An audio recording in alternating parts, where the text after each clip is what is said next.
So I'm here with Sam from CTPT here today. So just tell us a bit about your business, how it's going with you. Tell us a bit of background about yourself, about I know Tristan as well, who owns the business with you. Tell us just a bit about yourself so we can get a bit of history about you guys. Yeah, so myself and Tristan, run CTPT. So what we are is a personal training facility where every member feels like they can come in, have training sessions completely tailored to them, not have to go into the sort of generic big box gyms, feel like they're getting judged, not being able to get the guidance that they feel they need. Um, and yeah, for us, it's a local business owned by local people trying to affect the health of the local population. I think for us, trying to get across that everyone should love exercising, not fixating on the outcomes, but letting the outcomes or letting the goals be byproducts of just having a really, really enjoyable training process. Mm. And what makes you guys unique? I think what you'll find is when you go to a gym, you get one thing or the other, right? You'll have either classes which are not tailored to the individual. So like high rocks classes, CrossFits, just generic kind of Les Mills or body pump and that sort of thing in most gyms. Or you've got sort of high-end one-to-one PT. Um, and there's nothing really that covers that middle ground. So what we've set out to do is keep that energy, keep that vibe that you get in classes, but take the tailored approach to everybody within that session. So if you walked into a session in CTPT, the music's on, the vibes are there, the energy is really, really good, but everybody in the gym is guided by a coach and working towards goals that are specific and unique to them. Yeah, that's really good. I know you do a few events and everything as well. So tell us a bit about the events you host and the community that you're trying to build. Yeah, so I think one of the things that's really important is that the idea that people think you can go to the gym for an hour and that hour of that day and have that stand alone and be the fix for all of your exercise and health and fitness needs is crazy, right? So what Mm. we've tried to develop is a culture within the gym where we run events, we run social events, we run sort of run clubs, and the idea is that actually you can incorporate a lot more than just that 1 hour. You can have help with your nutrition, you can have social activities that we organise that allow you to tick that social box without having it to be going to the pub and getting smashed. I think the social events we organise allow our members to really connect to each other. So when you go to the gym, you're not going to suffer for an outcome. You're going to enjoy an hour with your friends, and the byproducts are you get stronger and you get fitter. Yeah, and have you had many people coming up to you saying, "Ah, I've enjoyed the fitness session. It's taken my mind off of things." Is that something you get like often? Massive. I think as well that you get everyone has their own, especially with mums. What we Mm. find is we get a lot of young mums who will come in and they've lost their identity of who they are because they have to become the mum. But actually, to come to the gym and have an hour that's just for you, an hour where you get to be you again, where you get to just work on yourself. And I think that might sound selfish, but what it does is it puts you in a better position to be able to do everything else in your life. Like if you take care of your health, then you're better equipped to take care of those around you. And who would you say that your gym suits the best? So, what type of demographic, really? Yeah, I think for us, I guess the demographic we find in our gym is sort of between the ages of 30 and 55, Mm. um, or 30 and 50 maybe. And it's people who understand that actually you need to invest in your health. That if you pay yourself first in the perspective of if I look after myself, I'm going to be in a better position to look after those around me, to be better at my job. Um, we never look at the superficial, right? So anyone who's coming and says, I just want to lose a few pounds, that's Mm. probably not the right gym for them.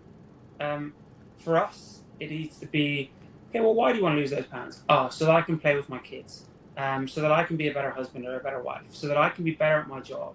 So for us, it's about having an impact much further reaching than I want to lose a bit of weight. I want the gym's job is to change people's lives, whether that's work, whether that's family, whether that's fitness, whatever. Mm. That's our job. Do you enjoy your job? Do you enjoy Love it. helping people? Yeah, man. It's It's cool. I think one of the coolest things is when we talk to people who initially catch up with us and kind of get started, and then they see someone else in the gym like, oh my God, I wish I could be like that. And then, 6 months down the line, people are coming to the gym and seeing them and being like, oh, I wish I could be like that. And it's reminding people that, they could have a goal in the gym and it could be a month in or 6 months in. And they're like, oh, I want to have this goal. And it's being able to say to them, that's great. But do you remember 6 months ago when you were afraid to even walk in here? Yeah. And that's cool. I think it's seeing that journey that people take is pretty cool. And how would you say, what made you want to start doing the social media stuff with me? I think we know that what we do is special and unique. Our members tell us all the time. Our problem was that we want our coaches to become the best coaches in the country.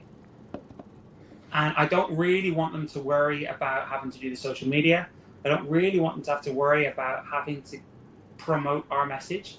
What I want is something that captures and shows what it is that we do without us having to worry about that. So our coaches get to get on with making sure our members, achieve their goals, enjoy their training, that our coaches can focus on being the best possible coaches. And what you've basically done is you've taken a lot of the time away from us, and you've also being able to show in a very clear and real way a window for people into what the business is like. Yeah. And how exactly did you find me? What made you want to go for me specifically over all of these other content creators out there? I just bumped into you in the gym, mate. Yeah. I was training one day and you were doing some muscle ups and we got chatting, and then I think I saw an ad on social media, but for me it wasn't the ad, it was like having I think it's important people work with people, and you were a nice guy, seemed quite genuine, and then when I saw that I didn't realize that was what you did, and I liked you, and I thought, well, actually let's hear what you got to say. Yeah, because it was actually a nice, what was it? Me and my friend used to go to the gym in the mornings. It was like crazy time, like 5, 6 a.m. or something like that. You're always up at those times, and then we bumped into you in the gym like that. We went from there. Nice. And then, so how did we kind of progress after that? How did we met there? Yeah, so I think we got in touch, we sort of organised having a sit down, putting a plan together, understanding what, I guess we didn't really know what we wanted, so it was helpful from you to be able to kind of direct us as to how you could help us. I think one thing, we started with you without a really clear understanding of what the mission and the values, etc., of our business were. And as we're putting out content with you, we start to refine that to make it reflect, I think, more accurately what we're like as a business. I think like initially having that chat with you, getting a clear understanding of what this is going to look like, and you kind of running us through exactly what's involved, not over-promising. I would say you probably under-promised and over-delivered, which has been really, really refreshing. I think in a world where everyone promises the world and then delivers not that, it's been quite nice to really, really have hands off, and essentially we have to just click a button. Once a month you come down, we shoot everything, we're organised, get it done, and then after that one day we don't have to worry about content for the rest of the month, which is great. I think we're pretty much organised up until the end of October now, and it's like not even the end of August, which is amazing. Yeah, no, that was great, because I'm out on holiday right now in Egypt, and we're not going to let the content suffer just because I'm going out on holiday. So we booked in a few shoots in advance and sort of just got everything and got ahead of schedule, really. So then, in terms of me being 17, how do you think that has affected the business? Would you say it's had a greater impact, a less impact? Do you notice that I'm still a teenager? How's the professionalism like? I'd say there's no impact at all. Like, whether you were 40 or whether you were 14, I think you've got to judge people on the merits of their work, and what it is that you're doing for us now is exactly what we need. And I honestly, it doesn't bother me what age you are, as long as the quality of the content you put out is up there, and it is every time. Yeah. And what's the process like when we work together? So what's the day-to-day kind of tasks that you have to do? What does it look like, the actual workflow of us working together? So from the shoot day to scheduling the posts to planning what to shoot, how do we go about that? Yeah, so I guess if we go through it, what we try to do is have a clear outline of what it is that we want to get done on the day that you're going to come down. Getting that done a few weeks in advance so that our coaches know exactly what needs to be done by them. Then you rock up on a Saturday usually. We've got some classes to coach in the morning, and then after that we stick around for a bit, get some more content shots. None of our members even notice that you're there. You're quite good at being kind of out of the way when you're filming, getting the things we need to get done. And then after the sessions are done, filming some kind of individual stuff, some educational stuff for us to put out. And yeah, once that's done, it's a case of I think we use an app where you just send over all the content weeks in advance of it going out for me to just tick off. And then if there's anything wrong with them or anything needs edited, or maybe we don't feel like it is exactly reflective of what we want it to be, then you're very, very quick at getting them changed, and then we just, again, sign them off and they go out. I think from us, the involvement's minimal. It's plan it, come down and shoot it, make sure we're prepared to shoot it, and then as you get them edited, you just let me know and I take them off. It's easy. Yeah, no, that's sick. Nice to hear. And my question just popped out of my head. What have the kind of results been like? So what's the impact like regarding to when you first started without me, and you guys were all doing it by yourself? How much of an impact has it had from, doing it with me now, less time you'll have to be involved, and then also the amount of engagement you're getting, the leads that you're getting in? What's it look like in those sort of terms? Yeah, so I think that the biggest impact is time. For us, I don't think our content was that bad beforehand. It was just that it took so long for us to do it. We were just not good at it. Well, what that means for us now is that the time we were spending on creating content is spent on developing coaching, is spent on keeping up to date with our members, is spent on, rather than being at home, not present in my relationship or, in my life outside of work where I end up constantly doing work anyway. I don't have to do it because it's done. So I can actually be better at work because I don't have to take the work on. Yeah. And then in terms of, I know you guys were running ads as well, weren't you, beforehand? How has it impacted that? What's the lead flow like? Yeah, so for us, we ran ads and we actually repurposed a lot of stuff you do for us as ads. But at the moment, we're not running any ads and our lead flow hasn't changed, purely down to the fact that we're able to put out consistent organic content, and it allows us to get leads at a much cheaper rate, which is ideal because it's money that can be spent elsewhere. And I know you came to me with the goal of you don't want to run ads, you want to just put out organic content. What were the other goals that you came to me with? What did you really want to get out of it? And then have we achieved that? Yeah, I think the main goal for us was to have a very clear planned strategy each quarter to what it is that we wanted to put out. I think how organized we are and getting, like I said, we're already organized until the end of October.